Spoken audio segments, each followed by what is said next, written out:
Assalamualaikum warahmatullahi wabarakatuh. Oke, hari ini gue akan menjelaskan tentang paragraf. Adakah yang tahu? Oh iya, sebelumnya apa kabar teman? Apa kabar anak-anak? Oke, alhamdulillah baik semua ya. Alhamdulillah. Oke, ibu hari ini akan menjelaskan tentang paragraf. Adakah yang tahu apa itu paragraf? Ya, pintar.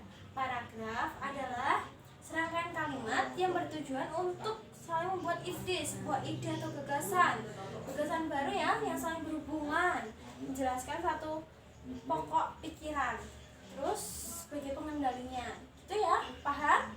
Oke. Terus di sini juga selain pengertian, ibu akan jelaskan tentang ciri-ciri. Adakah yang sudah tahu ciri-cirinya? Oke nih, ciri-ciri paragraf itu ada 5. Ada empat ya teman-teman ya, anak-anak ya. Yang pertama itu ketukan spasi. Kalimat pertama atau utama, paragraf utama harus agak ke dalam dari beberapa ketukan spasi gitu loh, harus menjorok di tab gitu kalau di komputer ya. Terus yang kedua itu biasanya digunakan pokok pikiran utama dari sebuah kalimat topik yang telah ditentukan oleh penulis. Yang ketiga itu kalimat pokok dan kalimat pengembang dari paragraf memiliki fungsi dalam penulisan, di mana fungsi tersebut dapat menjelaskan atau menerangkan pokok pikiran utama. Yang keempat itu poin keempat, yaitu paragraf yang memakai sebuah tulisan menjelas dalam penulisan, di mana kalimat menjelas tersebut berisikan tentang kalimat topik. Nah, itu tadi sudah menjelaskan tentang pengertian, ciri-ciri, lalu fungsi. Adakah yang sudah tahu fungsi paragraf? Nah, pintar. Fungsi paragraf itu ada 5. Yang pertama, paragraf itu sebagai pengantar ide, isi kalimat penutup yang dibuat oleh penulis. Yang kedua, mencurahkan pikiran perasaan secara logis. Yang ketiga, paragraf dapat membantu pembaca untuk memahami segala sesuatu mengenai isi dari dalam sebuah tulisan. Yang keempat, memudahkan penulis untuk menyusun ide-ide tentang tulisan. Yang kelima, dapat membantu penulis dalam mengembangkan gagasan, ide dari sebuah karya tulis. Nah, yang terakhir yaitu ibu akan menjelaskan tentang jenis-jenis paragraf. Jenis-jenis paragraf itu ada banyak. Terus yang pertama itu berdasarkan fungsi. Ada paragraf pembuka, paragraf isi, penutup, penghubung. Nah, terus ibu akan menjelaskan satu-satu ya. 1. Paragraf pembuka. Paragraf pembuka itu untuk memancing rasa keingintahuan pembaca. Yang kedua, paragraf isi, berisi tentang bagian pokok-pokok dari suatu karangan. Yang ketiga, paragraf penutup, berisi kesimpulan, saran, ringkasan, penekanan dalam hal-hal penting. Yang keempat, paragraf penghubung, yaitu menghubungkan antara paragraf satu dengan paragraf yang lain. Terus 2 jenis paragraf berdasarkan letak gagasan utama. Yang pertama, gagasan paragraf induktif, campuran. Yang pertama itu paragraf deduktif, paragraf yang letaknya di awal.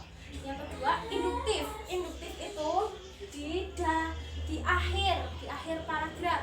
Yang ketiga itu campuran antara induktif dan deduktif, antara awal dan akhir dari suatu kalimat gitu ya, satu akhir paragraf.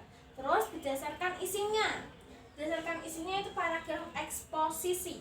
Eksposisi itu yang bertujuan untuk memberikan penjelasan secara singkat dan padat.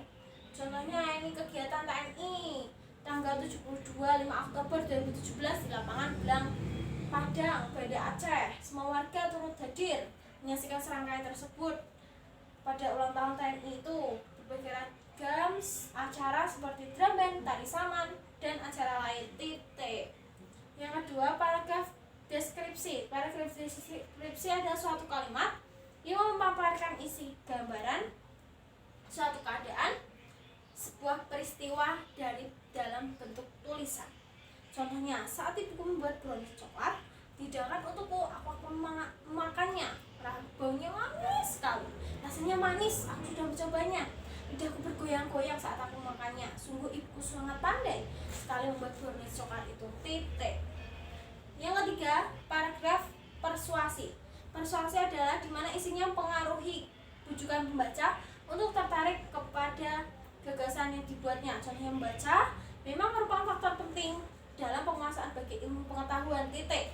Nah, terus 4. Paragraf argumentasi. Argumentasi adalah suatu kalimat paragraf di mana isinya dapat meyakinkan pembaca yang ditulis oleh penulis. Contohnya membaca memang merupakan faktor penting dalam mengasah berbagai ilmu pengetahuan. Seorang penasihat hukum pasti selalu membaca buku-buku yang terkait dengan hukum. Begitupun sebaliknya, gitu ya. Terus yang kelima itu paragraf narasi. Narasi adalah suatu kalimat paragraf di mana isinya menceritakan sesuatu peristiwa menjadi terhibur, pembacanya itu terhibur atau terharu. Contohnya beberapa hari yang lalu kami pergi ke Jakarta Pusat, wisata yang berada di Jakarta. Kami pergi dengan 2 mobil. Mobil melaju sangat kencang, sangat cepat. Terus perjalanannya sangat menyenangkan. Semua orang tampak gembira. Cahaya matahari menyinari kami sehingga membuat pemandangan dari kacamata mobil cukup indah. Sudah paham kan sampai sini anak-anak? Oke, kalau sudah paham, Ibu tutup dulu ya. Ibu akhiri pelajaran hari ini. Apabila ada kesalahan, mohon maaf. Assalamualaikum warahmatullahi wabarakatuh.